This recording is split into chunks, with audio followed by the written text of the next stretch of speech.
Leadership can be a burden. That's why our politicians do all manner of, because their work is difficult. Don't think it's easy.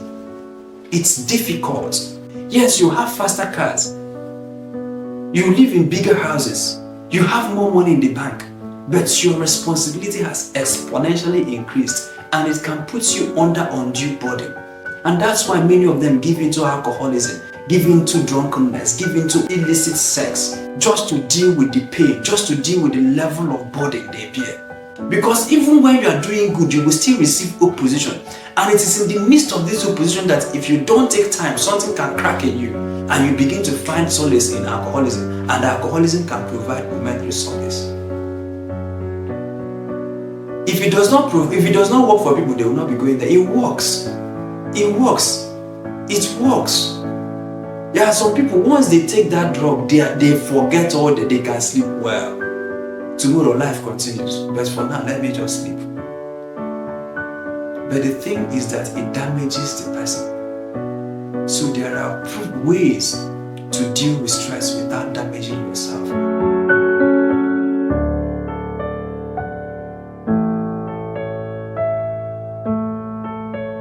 Hello and good evening, and welcome to day 9 of 32 days of governance by Boqer School of Government.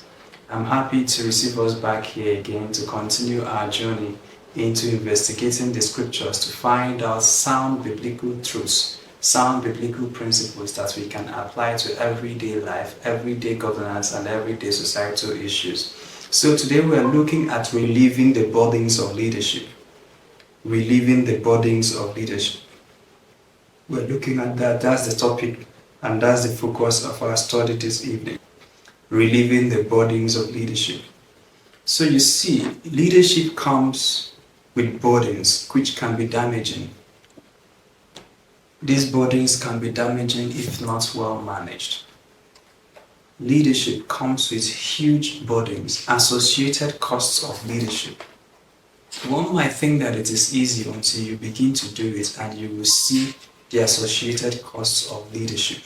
It comes with huge burdens. It comes with stress. It comes with anxiety.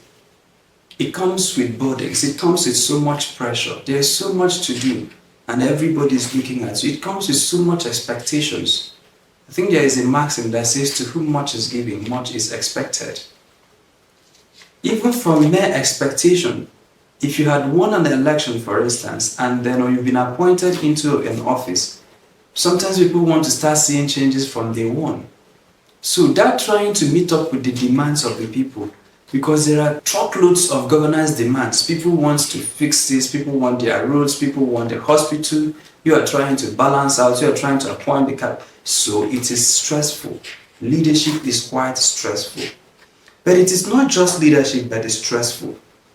Present-day work systems and economic realities have put many under some pressure points of some sort. I did say that present-day economic situations and then even work systems have put many under some kind of not just financial stress, under the kind of stress of some sort. And today we're going to be dealing with how to manage those stress. Leadership comes with huge burdens. We can call it associated costs of leadership. These burdens can be damaging if not well managed. The stress level is high. The stress, anxiety, enormous burden of expectation from the people, the kind of work that needs to be done, those are some of the things that are associated with leadership. And we did say that leading a set of people, leading an organization, trying to birth a vision can be so demanding, so tasking, that if you don't take time, the associated cost of pulling those things off may become damaging to the person. Outside of leadership, today's workplace systems and economic realities, especially now in Nigeria, that people are struggling to make ends meet. But it's not just even in Nigeria. Work systems, if you go to the West, for instance, you will see people doing 2 or 3 jobs just to make ends meet. Hardly take some time off, working themselves out to make ends meet, trying to pay the bills. And so today's workplace systems and today's economic realities, in addition to the bodies of leadership, can become quite stressful. And it indeed appears as if people are now put in a boiler pot of a pressure pot of some sort. And to cope with stress, many people have sought solace in the unlikeliest of places. Many people have given into alcoholism. Many people have given into substance abuse. Many people have given into illicit sex. Many people have given into endless pursuit of happiness, endless pursuit of entertainment. Many people have given into sometimes needless emotiveness. Many people have given into sometimes shopping spree. Many people have given into sometimes eating, right? Many people can become obese just by dealing with pain and anxiety, because the only time they get any thrill or any relief from pain is when they are putting something in their mouth. So some people can also get that relief and anxiety in terms of purchasing things, in terms of buying up things. And so we can say that leadership comes with a huge burden. But it's not just now leadership. That's even today's workplace system. The way the society is structured, that to make money you have to do this. Again, thank God for AI that is beginning to, because when people look at AI in the negative way, I don't tend to look at AI in the negative way. Alright, I see that AI can help us. Let us automate many parts of our lives so that we can reclaim, because the industrial age came with a huge cost. Everybody was running to do work, and the more you become efficient at work, the more work you're expected to do. Today, AI is here around us. Maybe we can automate some basic routine tasks. Maybe we can automate some things that need to be automated so that people can pull back more time for themselves to spend it with their families and to spend it pursuing other things that they want to pursue.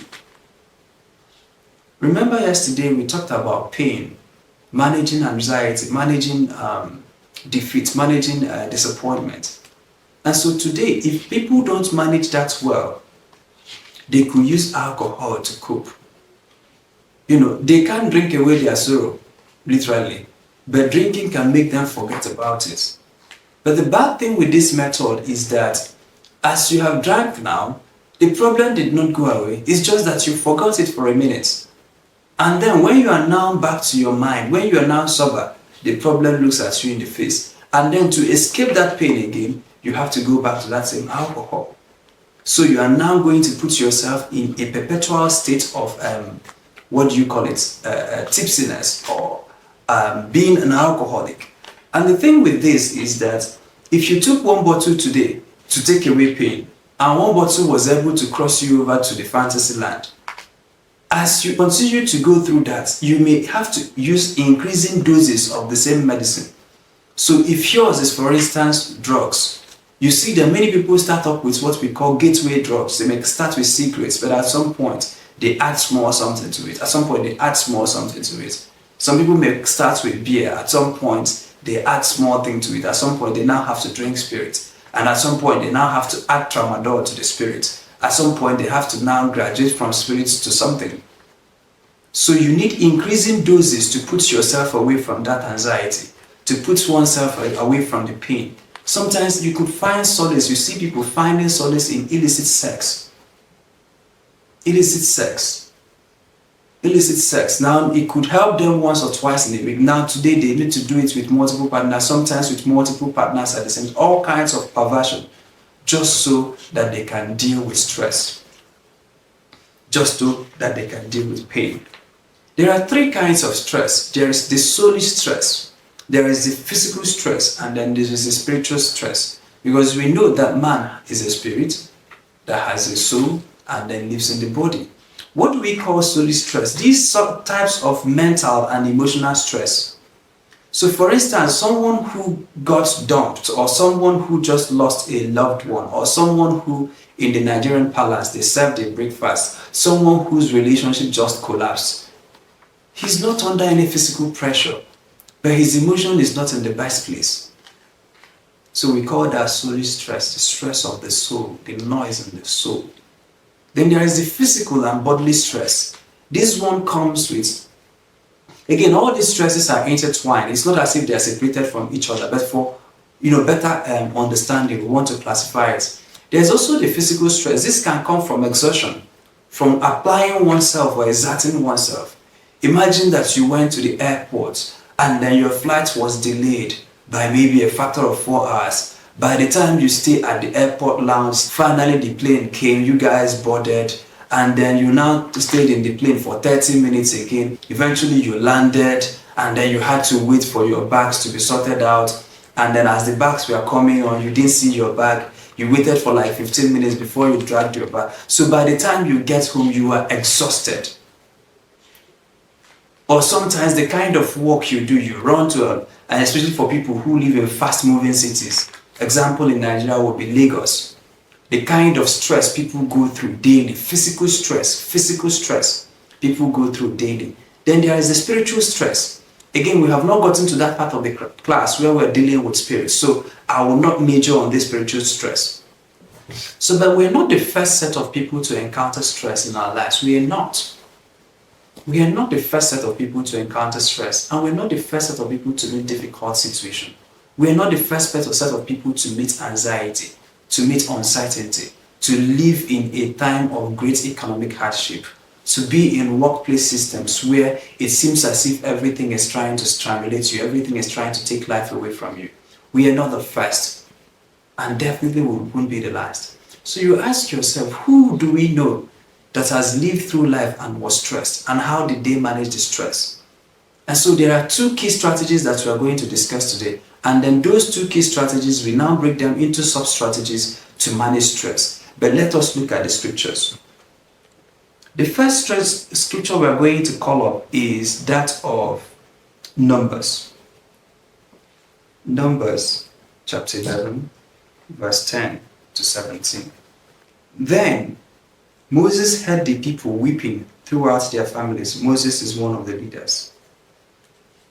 Moses heard the people weeping throughout their families, everyone at the door of his tent. And the anger of the Lord was greatly aroused. Moses also was displeased.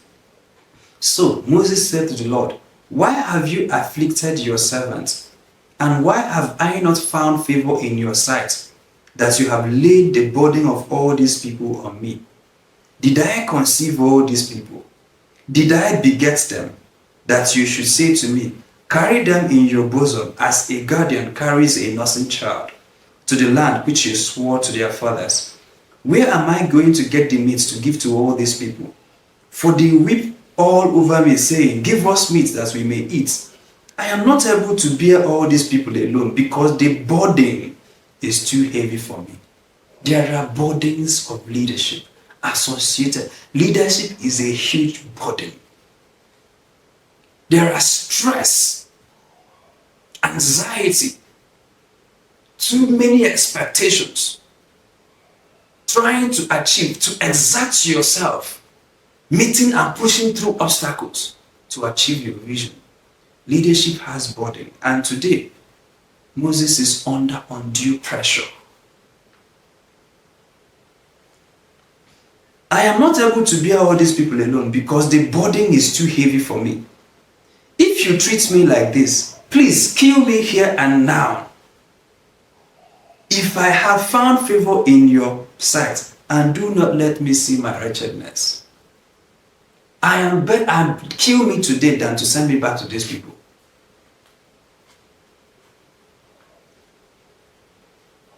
I can't take it any longer. I can't take one more, and this was who he was talking to. Moses was talking to God. Associated burdens of leadership. Let's read another place. Exodus chapter 15, 24 to 25. And the people complained against Moses, saying, what shall we drink? So he cried out to the Lord, and the Lord showed him a tree. When he cast it into the waters were made sweet. Now, these people, if you remember their story, had crossed the Red Sea. And this was after 3 days of crossing the Red Sea, they became so thirsty. And you know the thing, Moses was also thirsty. Because Moses didn't have his own water. Moses was also thirsty like them. And eventually they got to a water that was bitter. And then when they put the water, they saw that the water was bitter and they started complaining against Moses. Now, this is the thing with leadership. That the same problem everybody is going through, the leader might also be going through the problem, but then he's expected to provide leadership for others. A classical case in point is that of parenthood, which is one area of leadership. And I hope that people here will soon become parents, are already parents, and that we will lead well in that regard. A mother, a father, may have gone out, maybe with the children. All of them went out, and on their way home, they got stuck in traffic. And the traffic was quite unexpected, but it was a stretch. And then they were so exhausted. Guess what? On getting home, Mommy, I'm hungry. Mommy, I'm hungry. Dad, what are we eating? Meanwhile, the woman you are complaining to is hungry herself. But she's expected to not only solve the problem for herself, but solve the problem for everybody. So that was what was happening to Moses here. Everybody was thirsty, the leader was thirsty. But today, they are not bothered that the leader is thirsty. They are only asking him to provide solutions for them. And they are complaining bitterly. Watch what Moses did. He cried to God. Okay, that's in Exodus chapter 17, verse 4. Okay, let's start from 3. And the people thirsted there for water, and the people again complained against Moses and said, Why is it that you have brought us out of Egypt to kill us and our children and our livestock with thirst? These were people who were slaves. They were doing their work and they were flogging them. Someone came, partnered with God, secured their freedom, crossed them through the Red Sea, but they are now complaining. They are telling you brought us here. Remember, 2 chapters ago, he had already provided them with clean water. But now they thirsted there for water again. And the people complained again. Why is it that you have brought us out of Egypt to kill us and our children and our livestock with thirst? So what did Moses do? So Moses cried out to the Lord, saying, What shall I do with these people? They are almost ready to stone me. And this was not the only time this man was nearly assassinated. You remember when he sent out spies to go and spy out the promised land. Joshua and Caleb came back with a positive feedback, but the other people came back with a negative feedback. And immediately the people heard the negative feedback, they were so angry that they almost killed Moses and the rest. So at every point they are threatening this man. And at each threat, watch what he does. He cries out to God. 1 Samuel chapter 1. So let us tie up the scriptures and then we will come back to discuss the strategy we've gotten from the scriptures. 1 Samuel chapter 1. 1 Samuel 1 verse 9. 1 Samuel is after the book of Judges.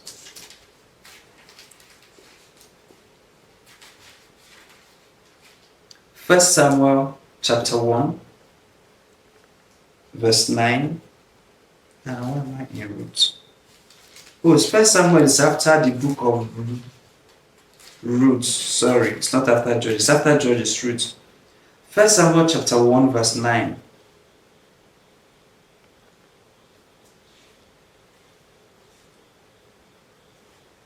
So for you to see what happened here, let us read maybe the story of Anna.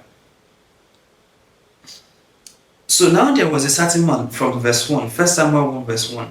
Now there was a certain man of Ramoth Zophim out of the mountains of Ephraim, and his name was Elkanah, the son of Jehoram, the son of Elihu, the son of Tohu, the son of Zoph, the son of an Ephraimite.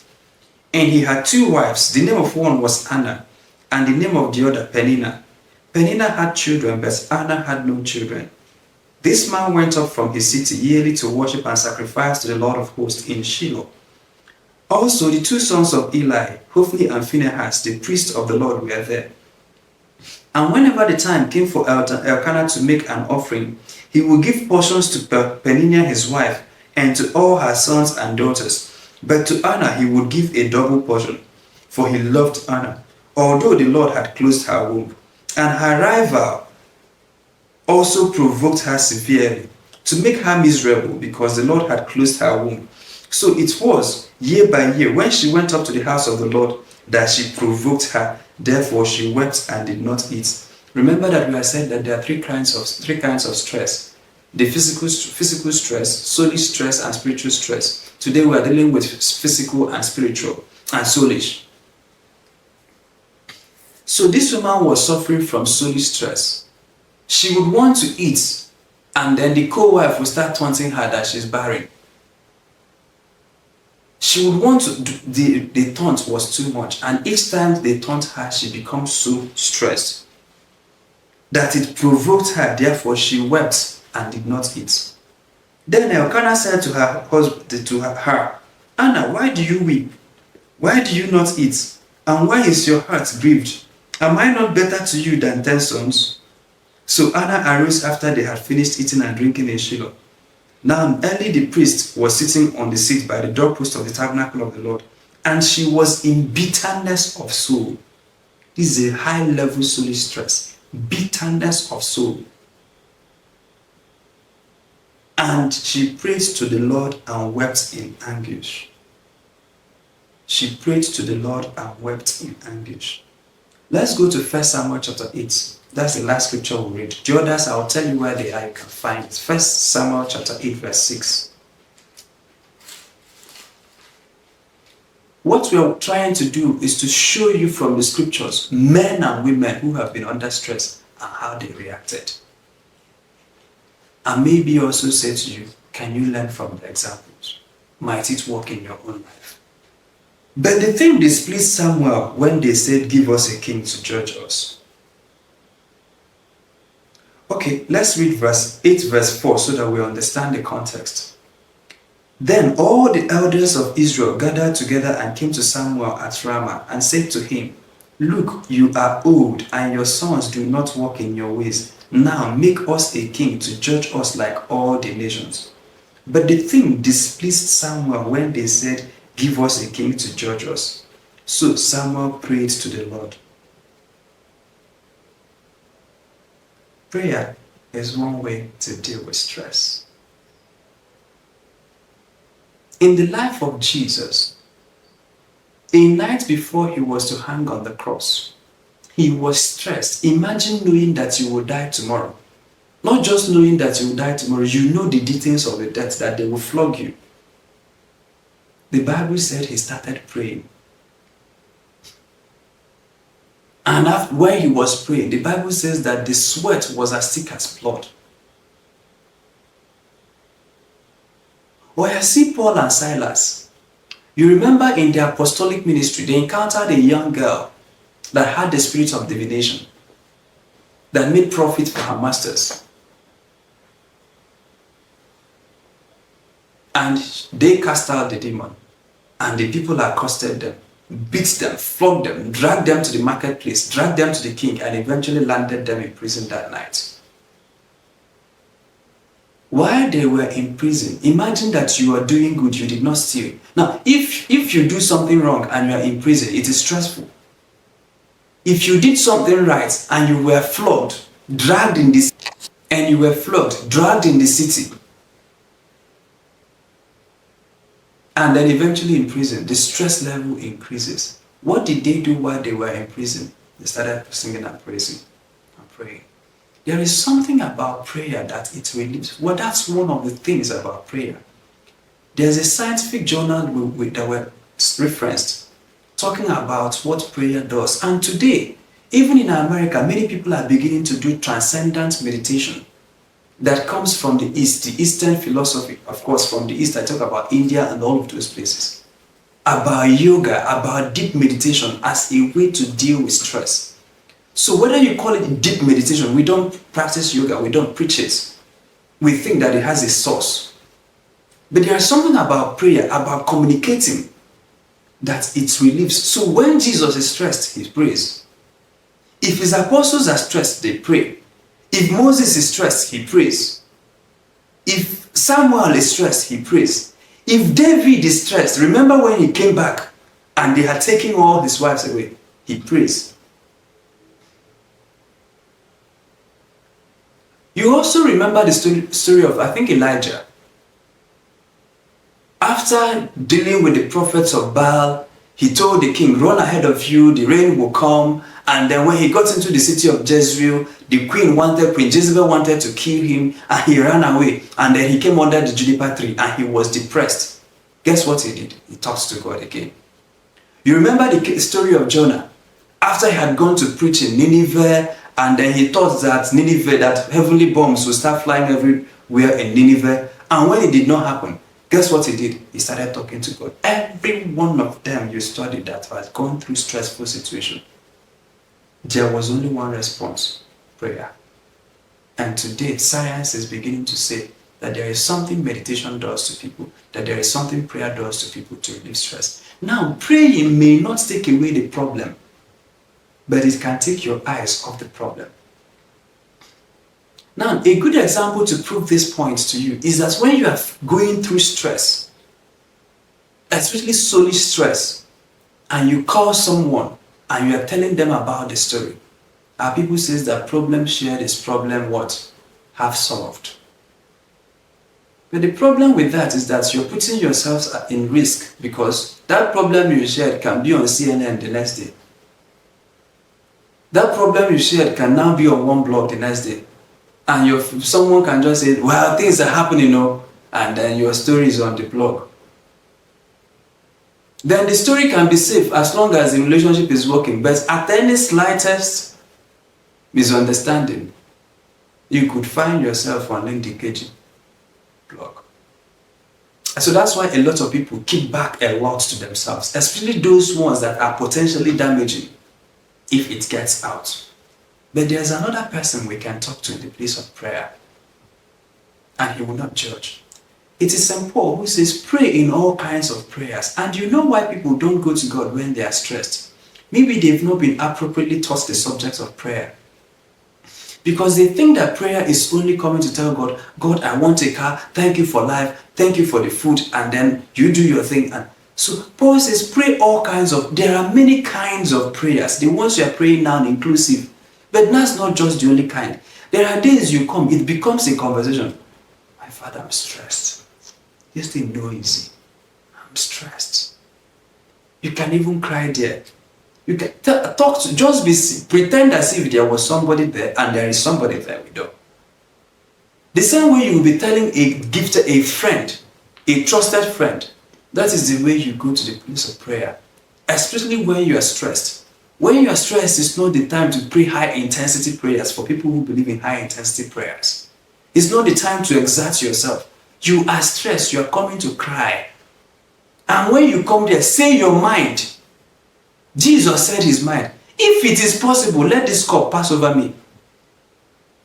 Moses said his mind. Kill me. Don't allow me to see tomorrow.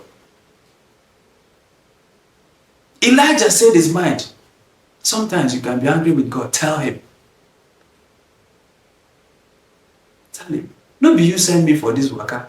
How come I'm encountering this kind of challenges? The thing with prayer is that many people think that there is the right thing to say about prayer.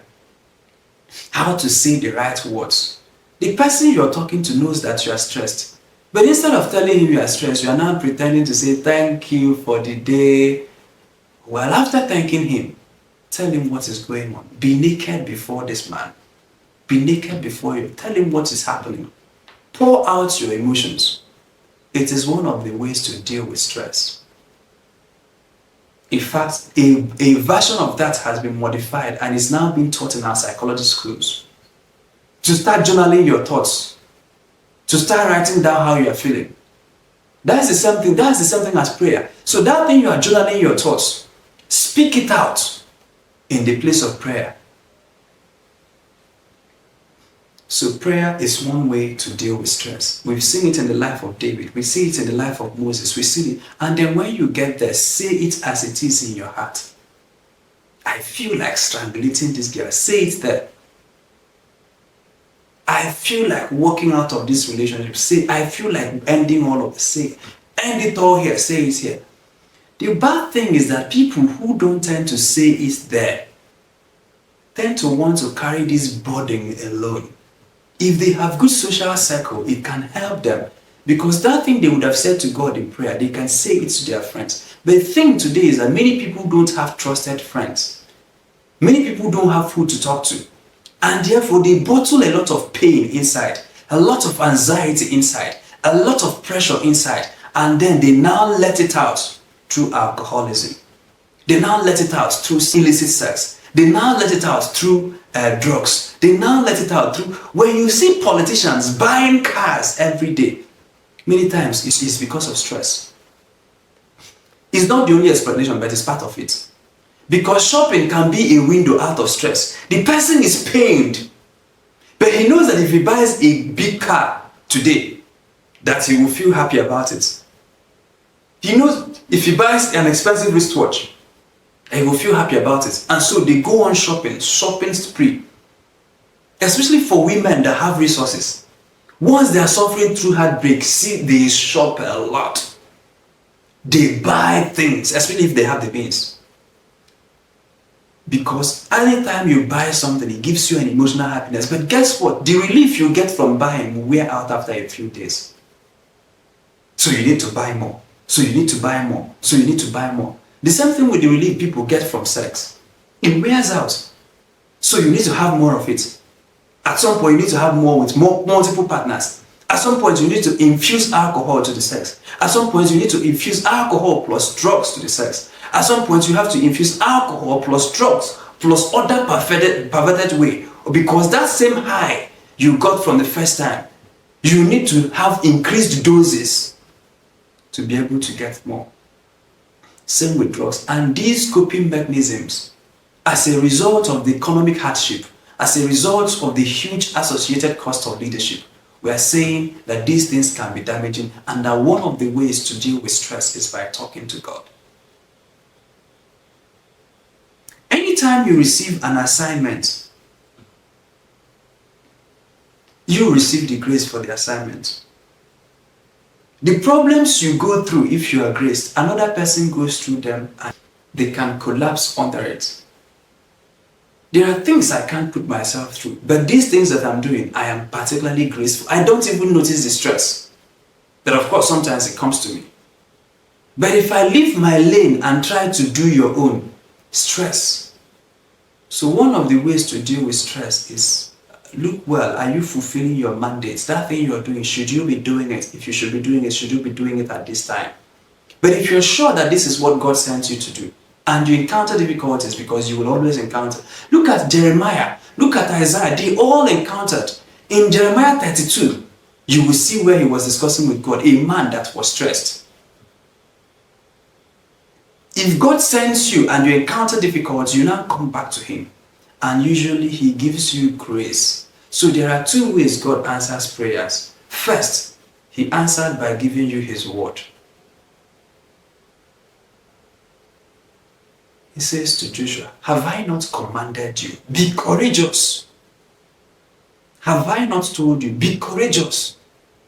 Have I not told you? He gives you the word. Now the word he gave you may not be the physical answer you need. You need money, but today he told you, have I not commanded you? He reminds you of his word. But he also gives you the grace to go through it, because sometimes what we want is for God to turn off the fire. But sometimes he promises to go through the valley of the shadow of death with us. So even if he does not bring you out of the valley, he is there with you. And that assurance that someone is there is a huge, huge relief on its own. Example, when we were kids, and maybe in the evening, late in the evening, our mom sends us to maybe something that was forgotten, to go and buy something elsewhere. And there are no street lights, of course, in the village, and everywhere was dark. And the same road, you've passed this road like all your life. But in the night, it seems as if there are some people, darkness that has hand, that has feet, and that is coming to you. I don't know who has experienced that kind of thing. So the darkness is there, and you're frightened. You are just walking, tiptoeing, so that darkness that has hand and feet will not come to you. But when they send you with your sibling, the darkness is still there. It still has hand. It still has feet. It's still coming to you. But knowing that someone else is around, knowing that someone else is in the room, knowing that, now the thing is this, that the person who is with you might even be your younger brother, that in terms of things he can't help you, but knowing that the person is around to walk you through this darkness is an assurance on its own. That is what prayer. So sometimes if he decides to leave you in the midst, in the valley of the shadow of death, he can tell you, I'm with you. And that's the assurance you get in the place of prayer, and it helps to deal with stress. The second way to deal with stress is through delegation. It's through delegation. And you will see this also in the life of Moses. You remember when his father-in-law Jethro came to see him, I have watched you. You are going to wear yourself out. This thing and this thing that you are doing, you are going to wear yourself out. You remember? Because Moses was not just a spiritual leader, he was a political leader. And at his time, they didn't have like judiciary like you have today. He was the executive, he was the legislature, he was the judiciary. He will go to the mountain and get law. That's a lawmaker. He will come down and lead them. That's a king, executive. But then when this person has issue with this person, they will come to him for him to settle disputes. That's the judge. That's judiciary. So this man was one all in all. And one day, Jethro, his father-in-law, visited him. And after observing him, he said, you will wear yourself out, you and these people. So the man will come to his court in the morning. And there are like hundreds of people wanting to see him. And from one complaint to the other, from one complaint to the other, from one complaint to the other. Exodus 18, verse 13. And so it was on the next day that Moses sat to judge the people. So today he's not functioning as a lead king. He's not functioning as a lawmaker. He's now functioning as the Supreme Court. The judiciary. So Moses sat to judge the people. And the people stood before Moses from morning until evening. So when Moses' father-in-law saw all that he did for the people, he said, what is this thing that you are doing for the people? Why do you alone sit and all the people stand before you from morning until evening? And Moses said to his father-in-law, because the people come to me to inquire of God. When they have a difficulty, they come to me, and I judge between one and another, and I make known the status of God and his laws. So when they have a spiritual problem, they come to him. When they are quarreling with their wife, they come to him. When they say, my neighbor stole my chicken, they come to him. Spiritual administrative work, he is doing it. Physical work, he's doing it. Civil work, he's doing it. Verse 17, so Moses' father-in-law said to him, this thing that you do is not good. Both you and these people who were with you will surely wear yourselves out. One day they will stop coming to you because someone will have a case. They come by 4 a.m. in the morning to pick a number. And by evening, they have not attended to them. The next day they come back. And after 4 days, they will now finally meet with you. And then you will surely wear in the morning you come out. You won't even take your breakfast. No time for lunch. In the evening, you come back home exhausted. Tomorrow you start the same thing all over again. The thing you are doing is not good.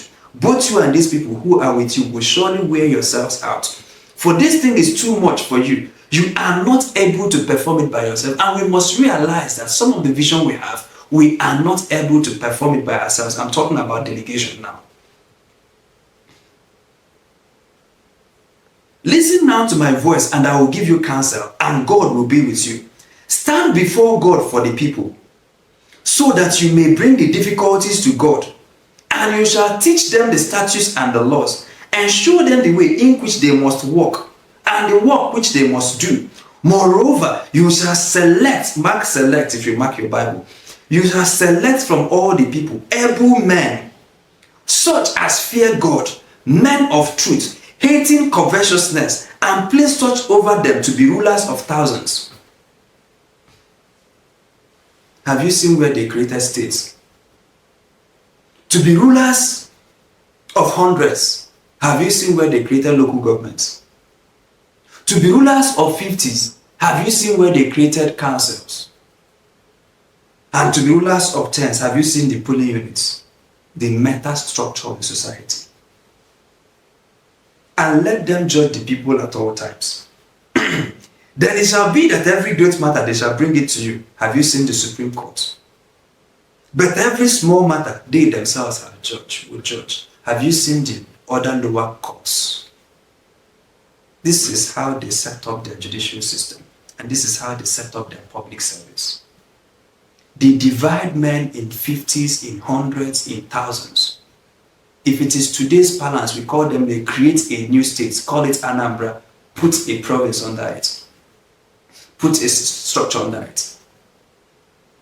Say all the people who are in Onitsha, who have cases, go to this magistrate court. But if you're not satisfied, if the issue is big, come to a high court. If it is bigger, come to an appeal court. If appeal court, then come to Supreme Court. Imagine that there was one Supreme Court and there was one judge taking all the disputes of all Nigerians. That was what this man was doing. And he says, make it administratively easier for you. Let them bring to you difficult cases, so that it will be easier for you. Let's read verse 22 again. And let them judge the people at all times. Then it will be that every great matter, if you use another translation, they will say difficult matter, they shall bring to you, but every small matter they themselves shall judge. So it will be easier for you, for they will bear the burden with you. Leadership is a burden. If you do this thing and God so commands you, then you will be able to endure. That endure is talking about is endurance and able to last. And all these people will also go to their place in peace. So Moses heeded the voice of his father-in-law and did all that he had said. And Moses chose able men out of all Israel, made them heads over the people, rulers over thousands, that's your state governors, rulers over hundreds, that's your local government council, chairpersons, rulers over 50s, that's talking about your ward councillors, and rulers over 10s, that's talking about village heads. So they judged the people at all times, and then they had case. So the case that the ward councillor cannot judge, send it up, send it up, send it up. That was what was happening in Jesus' time. That after the case, then they had to send it up to another guy. The same thing happened with Paul. After this judge, God, they now say, I appeal to Caesar. He has now to go to a higher authority. Imagine that Caesar has to be receiving every petition. How strenuous that would be. And that is how many of us run our businesses. Every single decision. I was consulting for a company years ago. This was about 7 years ago. And what we were doing for them was trying to help them knock out, what is it called now? Succession plan. And when we saw that the company, and this company was a well-to-do company, doing so well, doing business in their mega millions. But we noticed that even the directors and the managers, nobody has an approving authority. Every single one naira must be signed off by the CEO. So if something breaks down in the factory and Oga comes to work by 10, the factory will shut down, be waiting for Oga to come by 10. And when he comes, you will see piles and piles of volumes and volume of documents. So every decision, one of our recommendations to them is grant approving authorities to these executive directors, to these people. Depending on the level, any expenses less than 100,000, you're able to approve it and then come back and justify it later. But give them approving authority. Then at the end of the month, you audit their approvals. But if you say that generator spoil, they can't buy spare parts, they must come to you. And bulb burn, you will sign to buy bulb. Tire spoiled on the road, you will sign for it. All the trucks, you will sign money for their fuel. And this is a mega company doing heavy operations. It is not sustainable, you will wear yourself out. There are 3 things we will learn about delegation, and I'll make references. Also find about where God was talking to Moses about delegation, where God told him about 70. There are 3 things we must learn about delegation. The first is selection. And there are 4 things rather about delegation we're going to study, and then we call it a day. So the first thing to do about delegation is selection. And this is why many people don't delegate. If you don't select the right people, you will be frustrated. In fact, the wrong selection will add more stress, that it will be easier for you to do it yourself. And we have all tried to delegate something to people. And when they don't do it the way we want, we just say, you give me. I don't, just go, let me do it myself. So you see the quality of man his father-in-law said he should select.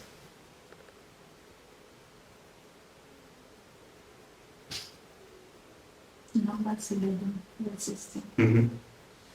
You see, moreover, you shall select from all the people able. You must select capable men and women.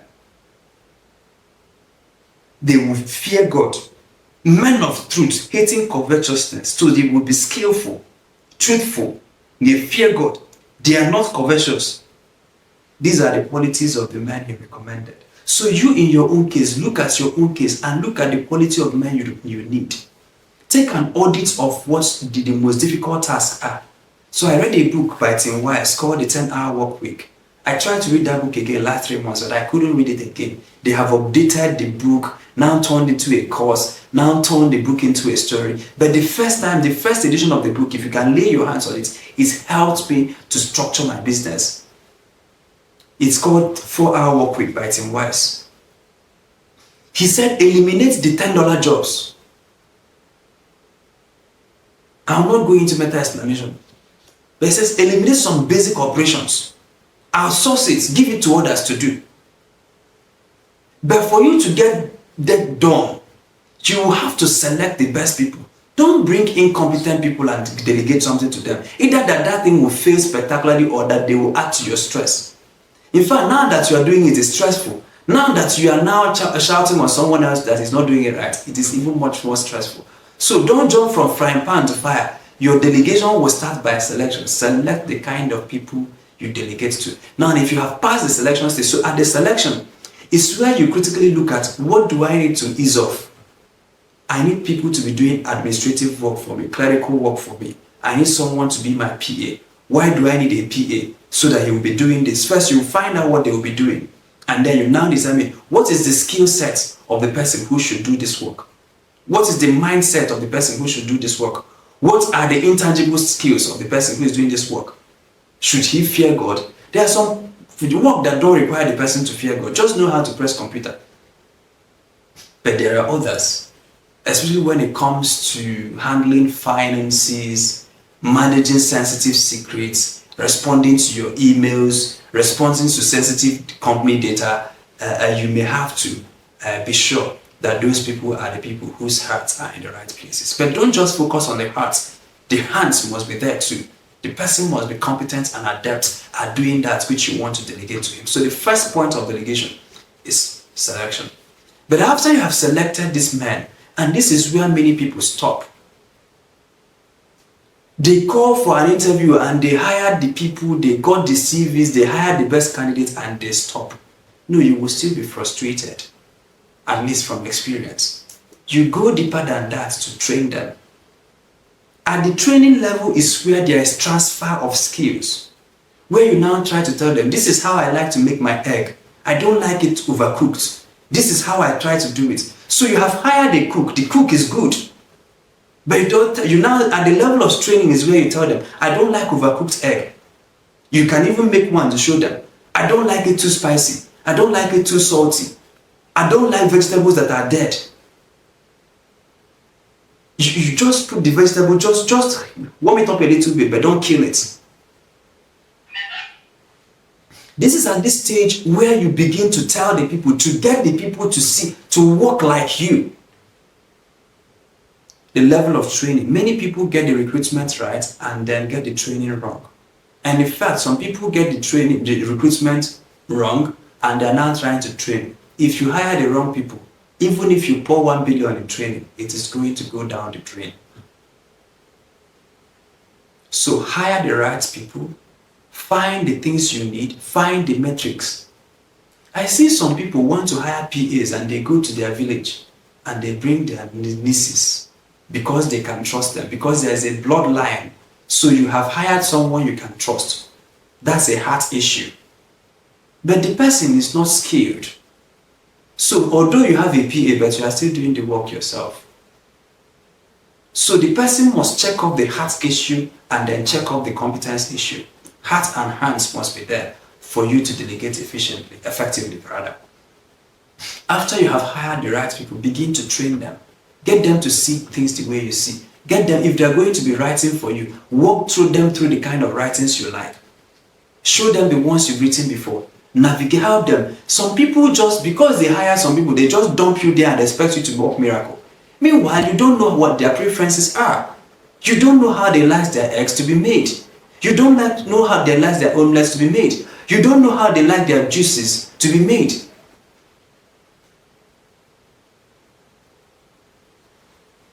The third about delegation is feedback.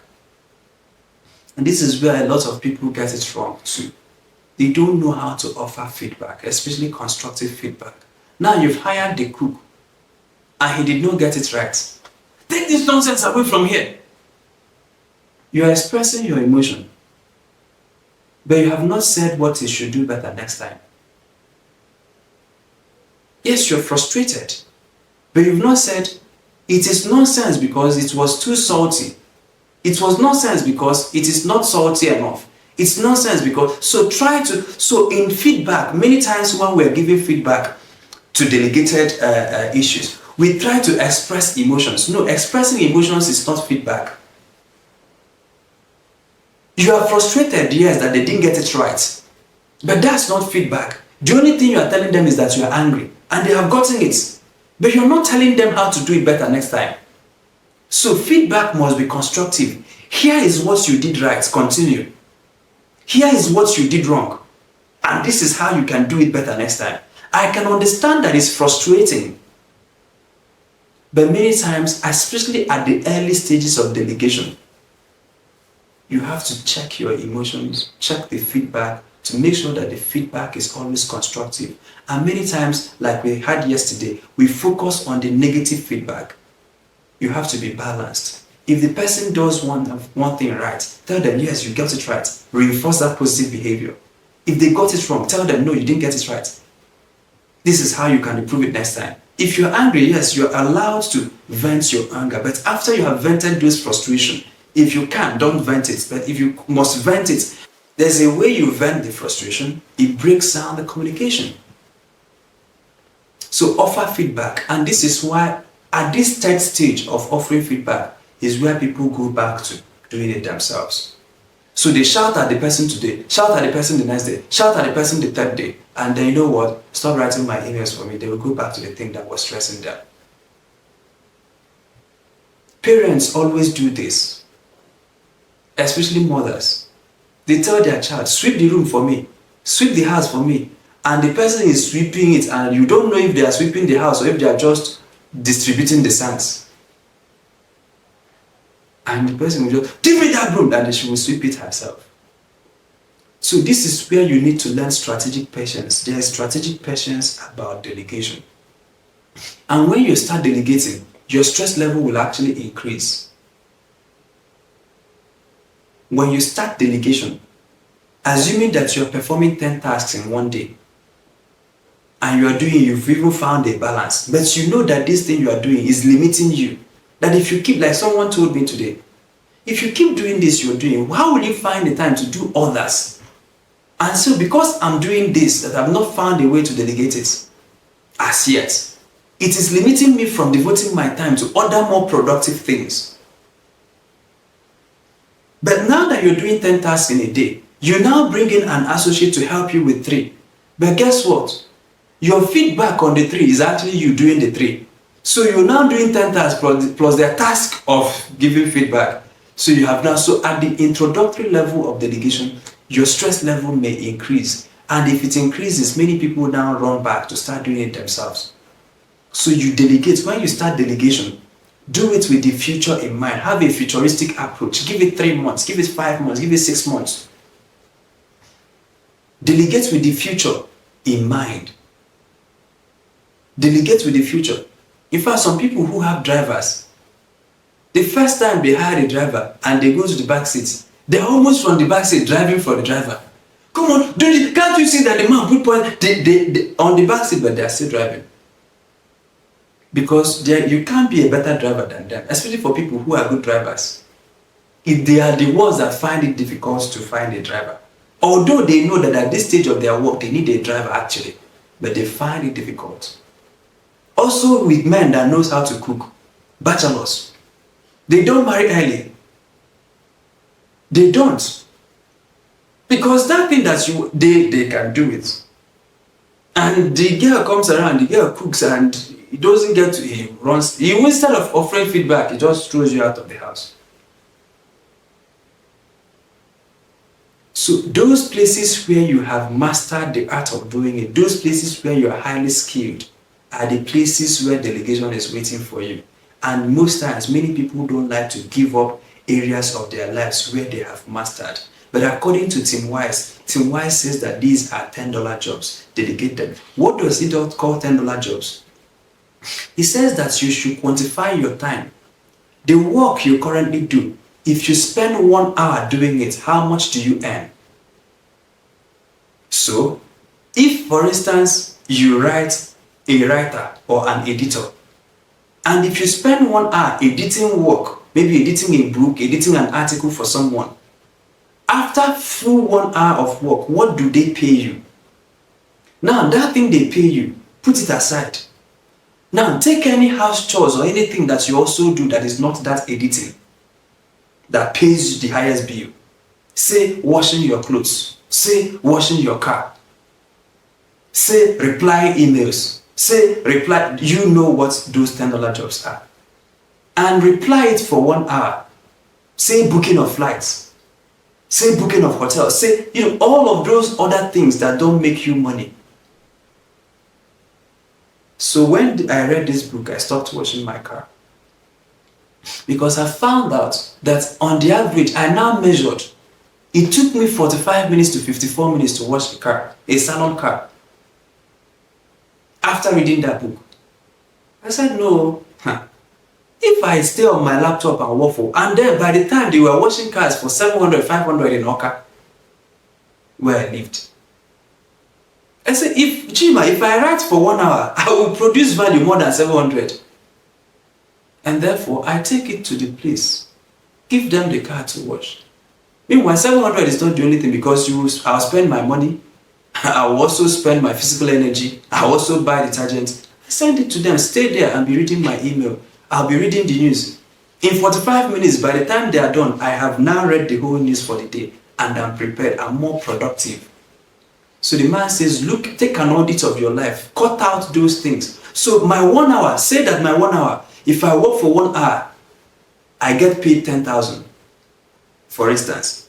If I wash car for 1 hour, I save 1,000. Tim Wise will recommend that you give someone out that 1,000 to wash the car so that you can free up that time to do the main job that pays you bigger money. So he says, outsource all the other operations. So there are a lot of things about your work currently. Although they take up your time, they don't bring commensurate value. It might not be for you at this stage, but as you grow in life, begin to audit them. Don't go too early, don't go too late. Because now, after a class, someone that the finances is not yet sorted out will say, I'll no longer clean my house, I'll get a cleaning company to. So at some point in your life, you may have to get a cleaning company to do that for you. You may have to get people to do your clothes. You may have to get people to start driving you. You may have to get people to start doing some basics. Even in the operations in your business, you may have to get people to start doing it. So take an audit. And then all of those works that are stressful, they contribute to your stress level, but they don't contribute to your productivity. You need to do these things for you to be efficient. You need to do them for you to be good at your job. But these ones, someone can actually do it for far less, and they will be happy to do it. So that you can now take your time to do brainstorming, strategy, the higher levels of work you need to do.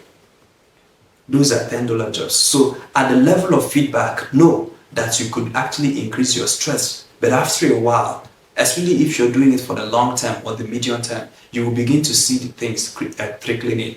You will begin to see that people now write your reply to emails. You will begin to see that people now know how to cook appropriately for you. You will now begin to see that people now know how to drive you. So that when you are now in the back seat, you can be replying your emails, you can be making calls. Even when there is traffic, you can take a nap.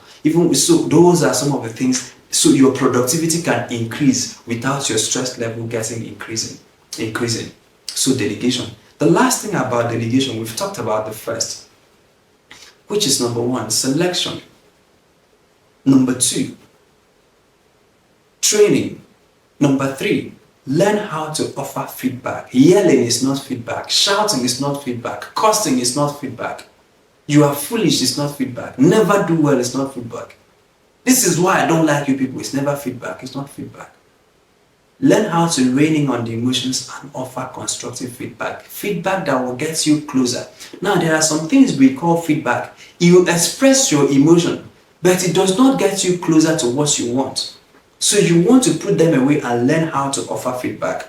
Oh, by the way, I missed something in the second point, which is training. And this is important. Because many times, highly skilled people don't know how to transfer the skill. You know how to write, but that does not mean that you know how to teach someone how to write. You know how to drive, but that does not mean that you know how to teach someone how to drive. The aspects of your work that you want to automate or you want to get AI to do for you. And by the way, when we talk about delegation, AI and automation is also part of it. So go on the internet, find out AI applications that can help you do things. That can help you come up with things. That can help you respond faster. That can help you edit faster. That can help you become more productive. But then if they are not AI, you can also find human beings that can do that. So in terms of training or teaching or coaching, that you know how to do this and you are good at it does not mean that you can teach it. So it's not just enough when you want to delegate to know what you are doing. You must know how to teach it. And especially for someone who is not at your proficiency level.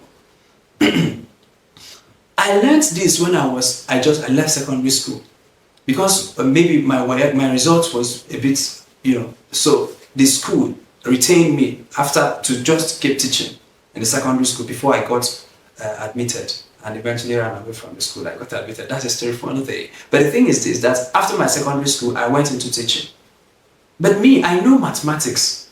Like, it's not that many people think that I do English language. No, I was better in mathematics than English language.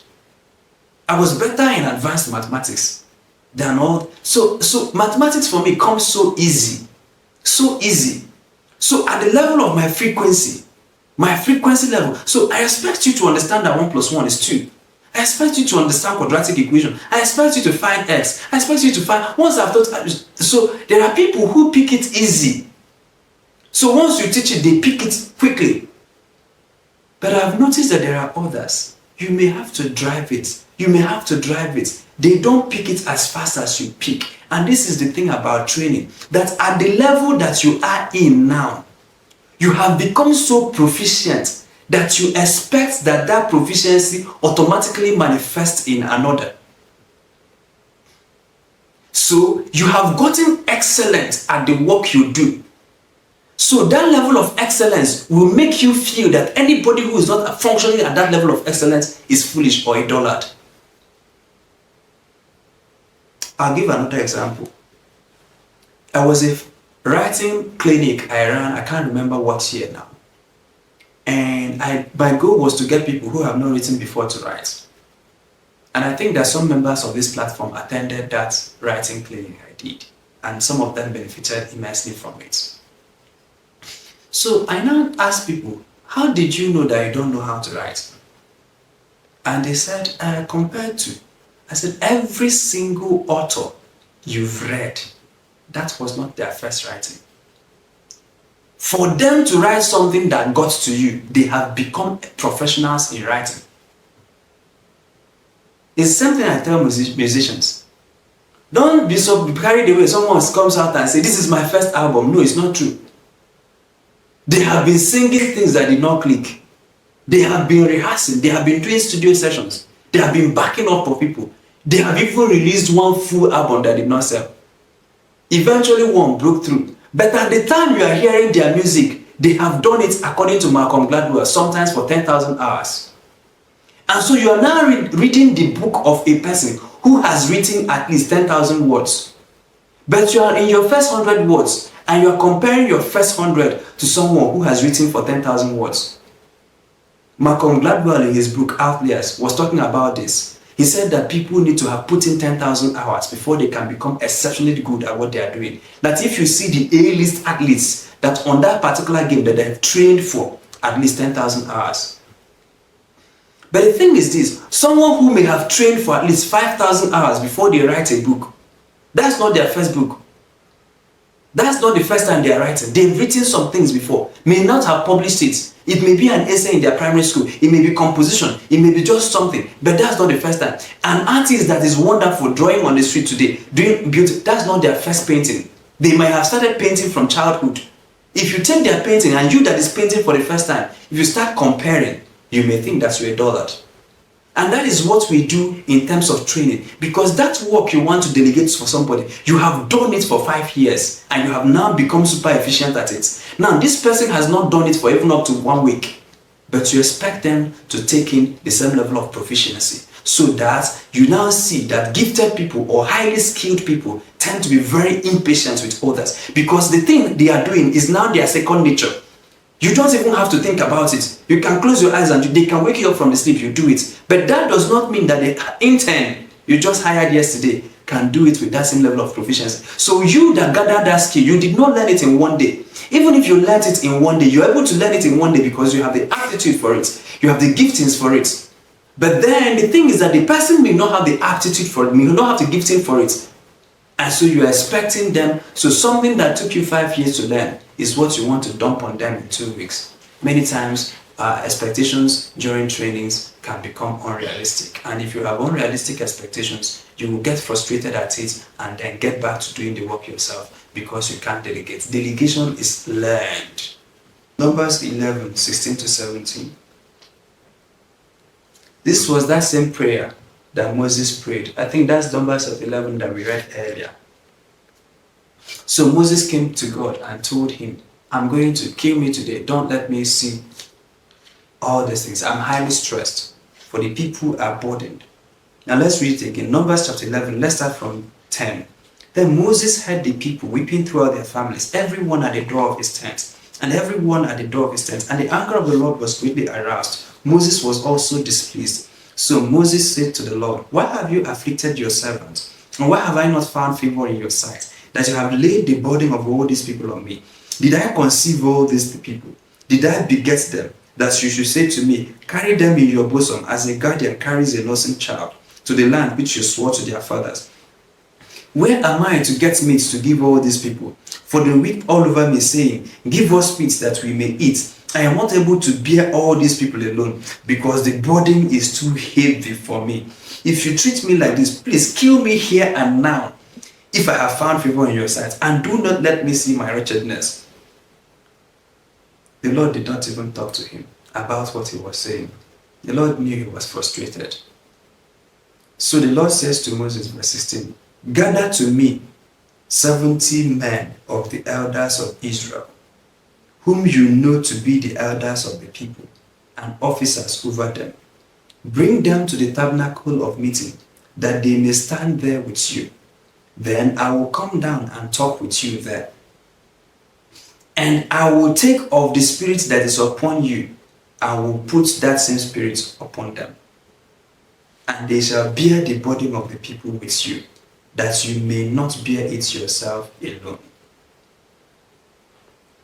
The fourth aspect of delegation, after you have selected the right set of people,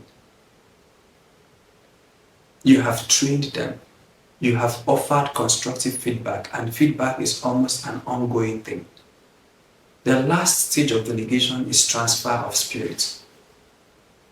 If you're a leader, every vision has a spirit. If they've not caught the spirit, they've not caught it. If they've not, no matter they got their first degree from Harvard, they did project management, they've even gotten their PhD at 24. If they've not caught your spirit, they've not caught your spirit. There is a spirit of every leader. So many times we stop at hiring, at training, at feedback. But there is a spirit that enables you to do something. There is a grace around you. That grace must be transferred. And that's the last stage. If they've not caught your spirit, every other thing may check out, but some things will still not gel.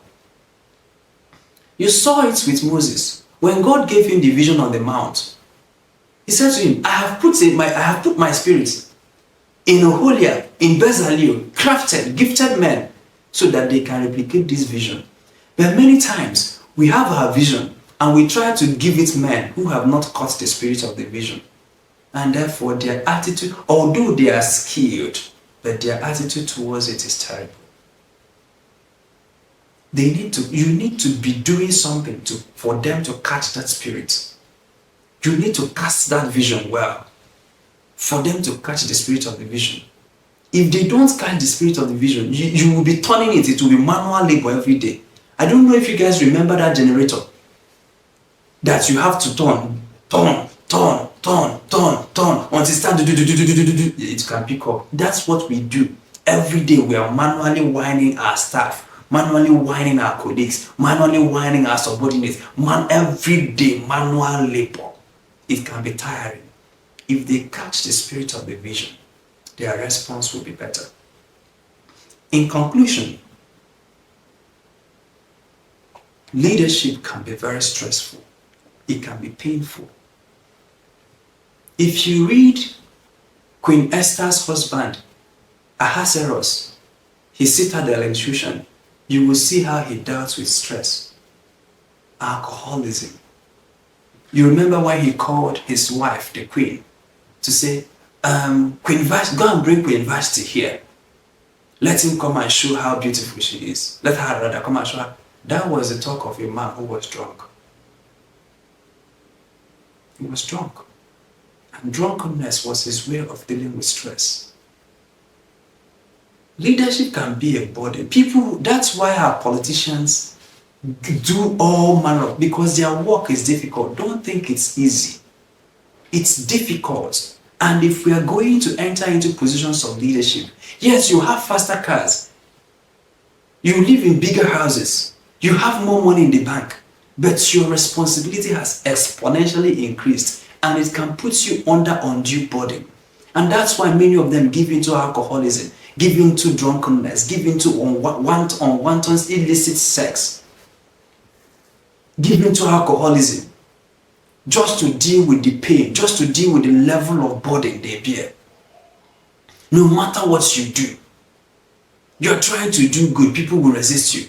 You remember what Jesus told to Saul, that was later turned Paul, of Saul of Tarsus. He says, I'm sending you to these people to open their eyes, to turn them from kingdom of darkness to kingdom of, but I will come there to rescue you. Because even when you are doing good, you will still receive opposition. And it is in the midst of this opposition that if you don't take time, something can crack in you and you begin to find solace in alcoholism. And alcoholism can provide momentary solace. If it does not work for people, they will not be going there. It works. It works. It works. There are some people, once they take that drug, they forget all that, they can sleep well. Tomorrow life continues. But for now, let me just sleep. But the thing is that it damages the person. So there are ways to deal with stress without damaging yourself. And the thing about drugs and other coping mechanisms, sex, is that you start out as the driver. The way someone who is using, say, drugs to cope with stress is like someone who is driving on the road and is feeling lonely. Says, this trip is so long and I'm feeling lonely. And then after a while, he says, why would I keep feeling lonely? All these people, someone was flagging them that, are you going to where I'm going to? He says, yes, I'm going there. And then he opens the door, tramadol comes in. He opens the door, cocaine drug comes in. He opens the door, Indian hemp joins him in the vehicle. And he was still driving. And they were gisting. And after a while, Indian hemp started driving the man. After a while, the man found himself tied in the boot of his own car. That's what these things, because you can start at will, but sometimes you can no longer stop at will. And initially, it might help you overcome stress, but eventually it will add more stress to your life. Initially, you can use energy drinks. Initially, you can use drugs to boost your productivity, but eventually it attacks your productivity. Initially, you are so stressed, so you find a young girl, in and out, you dump it on her, and then you feel relief because sex has therapeutic qualities, and we all know that. And you feel relieved, then you can now go back to work. Eventually, you are stressed again, you find another person, you can feel relieved. At some point, it becomes a habit that now, that habit that helped you to be more productive now becomes counterproductive. 3 more strategies before we go. The first is prayer. Talk to God about stress. Share it with Him. You can trust Him. He will not leak your secrets. He will not tell Lindy Keja about it. He will not sniff, he will not gossip with you. He will not backbite you. Tell him about what you're going through. Then delegate effectively. But after a while, then there are other mechanisms. Though we're not going to be big on that. But you see it with Daniel. You see it with Ezekiel. Ezekiel will say, I was by the river Keba when the spirits came to me. So there is this thing about nature, observing nature. Instead of drinking alcohol, go to a beachfront. There's things about nature, about mountaintop, about views, about a garden. If you can, have a garden. That's why many kings have gardens. That's one of the things that dealt with, Naboth and King Ahab.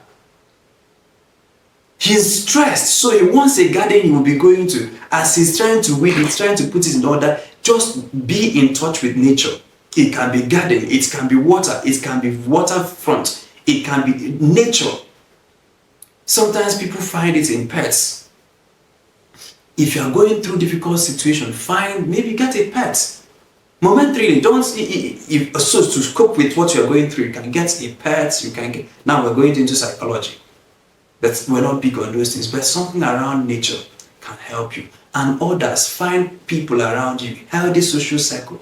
Not friends that will lead you into alcoholism, not friends that will lead you into womanizer, but healthy social circle can also help to deal with stress. Healthy social circle. After you've prayed about it, after you've delegated, then sometimes take some time off. Take some time off. Holiday. Some people work all day, all week, all month, all year. Take 1 week off. Take 2 days off. Some people who take holidays, you find out that we tend to be more productive than those who don't. I will not announce my holiday style, but my people know that I holiday. I have never found one person in life that holidays more than I do. Never. But what people tend to see is that I am a workaholic. But I work hard and ball harder. It's the people around me that knows how I do it. On every week, no single week can pass without me taking 1 day off. In extreme cases, you can't even get me on the phone. No email, no nothing. You can't get me. Then in a year, I've planned my year. I must block out at least 30 or 40 days to take my annual leave. Structure your businesses in a way like that. If you do this, your business will not die if you take a holiday. If your business cannot survive 1 week of holiday, it's no longer business, it's trade. You are working in plantation. Structure it in a way, and then why are you making all these monies at the expense of your health? Even if your business cannot be running in your absence, close it down for 1 week. Structure your clients. There was a high-level job I was about to get, but it was June for my holiday. I put up the client. Say, sorry, if this can't wait till July, I'm not taking it. And then I try to clear my table so that I can block out 40 days to have my leave. And now, if people who it's rich people who understand this. They work so hard, but in the weekend they fly to Dubai, they fly to Paris. And then after bowling for 3 days, for 2 or 3 weekends, they come back on Monday with energy. And you that want to walk through Monday, Tuesday, Thursday to Saturday, you are now on the laptop, but you are now the law of depreciating returns. So rest. Take a rest. Even God had to rest on the 7th day. If I recommend to you, find 1 day out of the week that you are not working. 1 day. Even if you cannot start off affording a full day, do half day. Half day. Take 1 day of the week. Say, this is my day of personal care, self-love day. I do it. No, but everybody around me knows you can't get me on a Monday. If you have emergency, you can't, if except you're not close to me, that's why you're calling on a Monday. If you are close to me, you would have known that there's a law. You can't get me. No emails, no nothing, you can't. The only exceptions I'm making now is for 32 days of governance. I only come on Monday evenings, teach my class, and from Monday morning to evening, rest. No work, no email, no public policy. Even if Nigeria is burning down on a Monday, leave it. I don't have the fire, I don't have, because myself, I need to be alive. So I recommend, take 1 week off, take 1 day out of every, don't wait till a year. So there is 1, weekly holiday, 2, monthly holiday, and 3, annual holiday. Structure all these 3. And you will find yourself able to manage stress. So there are some times during the week you're not able to rest well. Find 1 day, look at your office calendar. If you're working for somebody, find the days that you don't have much to do. Come back early, turn off the phone and sleep. If you're working for people, if you can't afford a full day, start with full night. So once you come back by 6 on that day, no family, no nothing, no WhatsApp, no Twitter, no television, no sleep. If you come back by 8, structure is that by 8, from 8 maximum 8:30, I'm on the bed. You do 8:30 to, if you can't afford the day. But if you can afford it, for those who have businesses, try to take a day off. Try it. And you will see that after you are well rested, when you come back the day, you will make more. I took out 40 days this year to have my holiday. And I just resumed on the 13th. If you see the level of things we've done between the 13th of July and now, you will marvel. It's energy, surging with energy, because we are well rested. But we have also structured our week in such a way that if after I have burnt for 6 days, I can take 1 day to refresh. And I'll burn again for 6 days, take 1 day to refresh. And then in every month, I take 3 days off. Now, those 3 days, I will not be extreme like Mondays. My phones are shut down. But the 3 days in a month, I can be doing something. I can be in my house, but everybody knows it's a holiday mode. No work, no laptop, no nothing. Just watching movies. Just enjoying.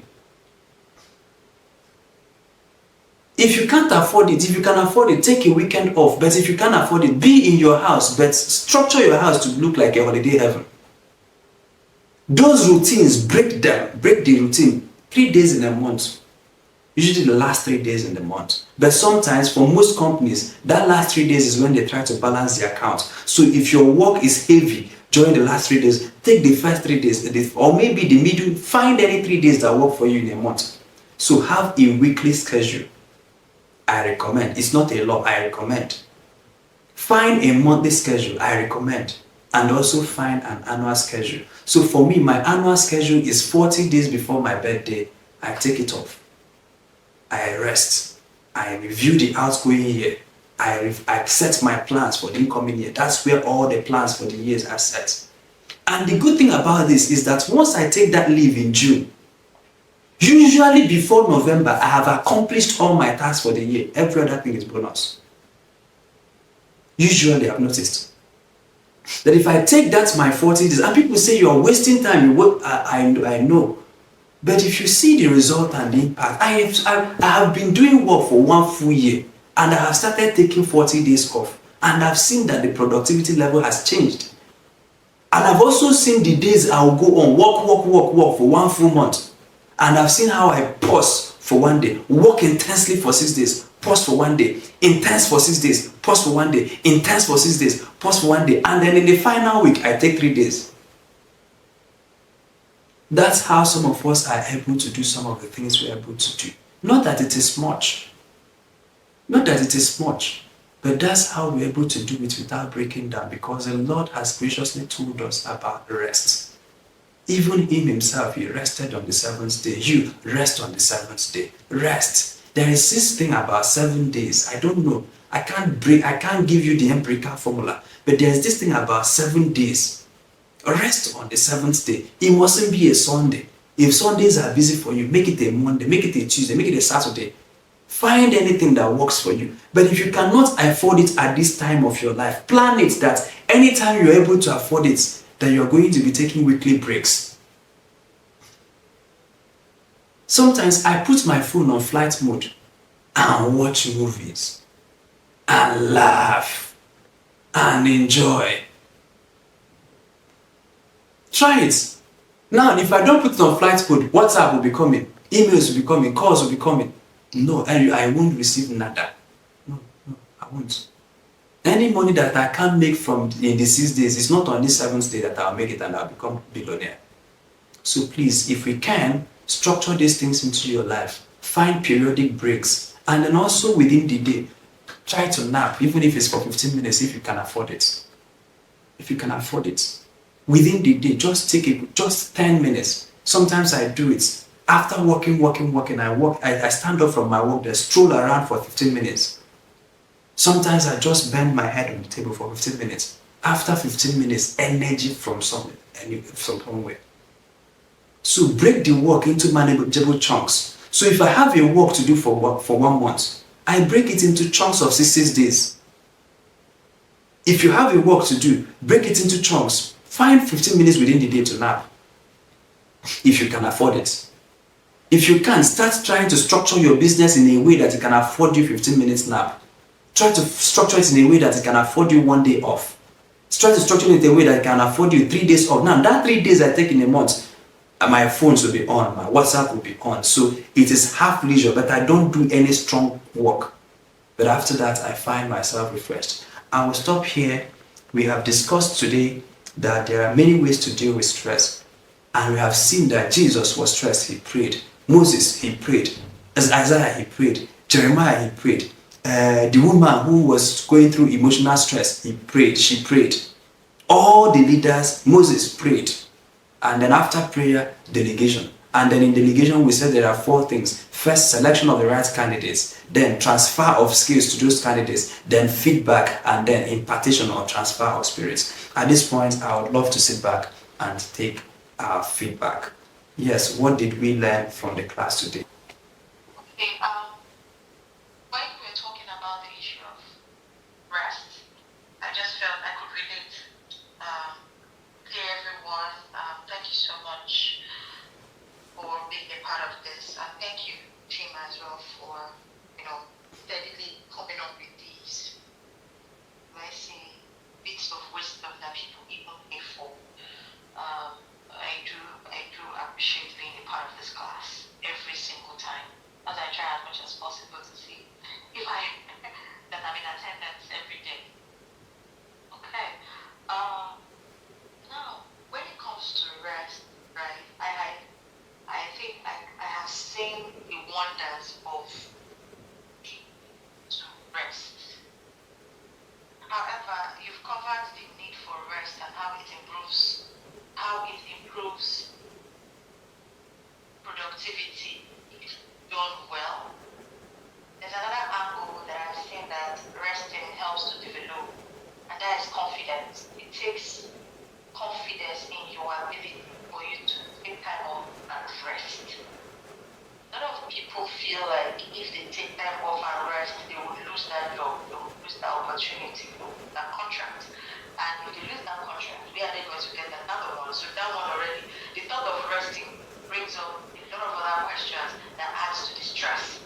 So even while they're trying to rest, when they are thinking about all the whole gaps that this rest might be causing and the potential problems that they will get into, it kills the idea of rest. So while I recommend that everyone tries to rest, because if you do that, over time, not only you begin to believe in the fact that you are valuable enough for someone not to sack you or throw you off a project or cancel a contract because you wanted to rest or because you were not available. There are 2 types of professionals. There are professionals that people would wait for to come back on rest in order to have them do the project. And then there are the ones that, once they are not available, people will move on to next available professional. And it has nothing to do with techno. It has nothing to do